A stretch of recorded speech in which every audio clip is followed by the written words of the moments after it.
What if I told you that 2,000 years before the very first modern computer, the ancient Greeks were already calculating the movement of the stars with a machine so advanced it literally shouldn't exist? Science calls it the Antikythera Mechanism, but history calls it a miracle. So how on earth did they build the impossible? In this explainer, we're diving straight into the forbidden science of ancient Greece. Don't blink because history is absolutely about to be rewritten. Seriously, think about that for a second. We're talking about a civilization dressed in tunics, working with crude, hand-forged tools, right? Yet somehow, they engineered a device that completely defies the technological timeline of humanity. We usually imagine antiquity as this era of stone and simple leverage, definitely not high-level mechanics. So if they could build the impossible, what else were they capable of? What other secrets are lying buried in the dirt, just waiting to upend everything we thought we knew? Picture this. The year is 1901. A crew of Greek sponge divers discovers a treacherous shipwreck off a remote island, and it's a massive haul. But hidden among the gleaming gold and pristine ancient statues lies something, well, incredibly mundane, a single mysterious green lump of rusted bronze. At first glance, it honestly looks like sea debris, literally ancient garbage. The divers almost threw it back into the water, but this corroded rock was, in fact, the ultimate anomaly. Okay, let's dive into this. It sat in a museum for decades, practically ignored, until scientists finally aimed modern X-rays at that rusted exterior. And wow, what they exposed, hidden inside, completely shattered our understanding of the ancient world. 30 complex precision-cut bronze gears, perfectly interlocking, hidden away from the ravages of the sea. The sheer microscopic detail required to forge these components, it just shouldn't have been possible without modern magnification. No way. You see, this was no mere trinket or simple astrolabe. This was the Antikythera Mechanism, a fully functional, highly intricate analog computer. Using a complex system of differential gears, a technology we thought— Actually, let me rephrase that. A technology we assumed wasn't invented until the 16th century. It predicted solar and lunar eclipses down to the actual hour. It mapped the complex, wandering paths of the planets across the sky. It was literally a cosmos in a box, moving with a high-precision engineering that absolutely should not have existed in antiquity. And this brilliantly illustrates the truly terrifying scale of this mystery. It's in the chronological math. Look at this timeline. We have the creation era in ancient Greece, the miraculous discovery in 1901, and spanning between them, a massive 1,500-year void. This level of technological sophistication just completely vanished. The next technological leap of this magnitude, the mechanical clocks of medieval Europe, wouldn't happen for another millennium and a half. This is the very definition of lost knowledge. It really forces us to wonder, what else evaporated from the historical record? So we have to ask the obvious question here. Was this machine an isolated miracle, just a single blinding spark of genius quickly swallowed by the sea? Or is this evidence of a much deeper underlying current? Was this advanced science part of a sacred code hidden in plain sight across their entire civilization? Let's leave the rusted gears on the ocean floor and travel up to the gleaming sun-drenched temples on land to connect the dots. Gaze upon the Parthenon in Athens. It's the undisputed masterpiece of the ancient world. When you look at it, it appears perfectly rigid, flat, and straight. If you took a modern level to it, you'd honestly think the builders were drunk. But that is a brilliant, calculated deception. The staggering reality is that there is not a single straight line in the entire building.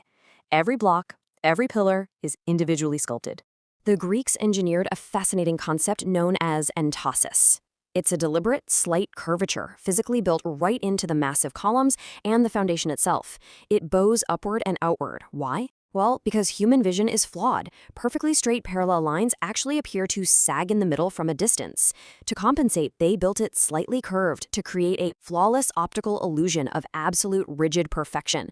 Think about that. They mastered the neurology of the human eye thousands of years before modern medicine. So the crucial point is, they didn't stop at optical illusions. By utilizing sacred geometry, including the exact mathematical proportions of the golden ratio, they engineered a structure that is virtually earthquake-proof.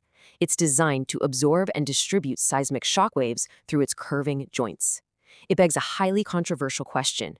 Was this structure merely architecture, or was it built with such precise mathematical resonance that it acted as a massive, forbidden energy conductor? To really wrap our heads around that theory, we must venture into the shadows of the Oracle of Delphi. This was the most sacred, powerful temple in the ancient Mediterranean. But the true mystery lies in its location. It wasn't built on a grand, flat plaza for convenience. No, it was intentionally constructed directly over a jagged, physical chasm deep in the rocks. A literal, gaping wound in the earth itself, deliberately chosen for what rose from the depths.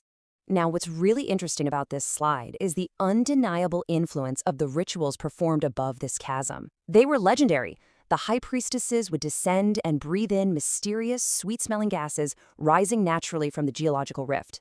They'd fall into a deep, euphoric trance and predict the future. And these weren't empty, generalized predictions. The undeniable historical record shows these specific, geologically fueled rituals dictated the battle plans, the borders, and the ultimate fate of the greatest kings and empires of the ancient world. They didn't just guess, they shaped reality. Modern science gives us two ways to interpret this. The standard model points to ancient hallucinations.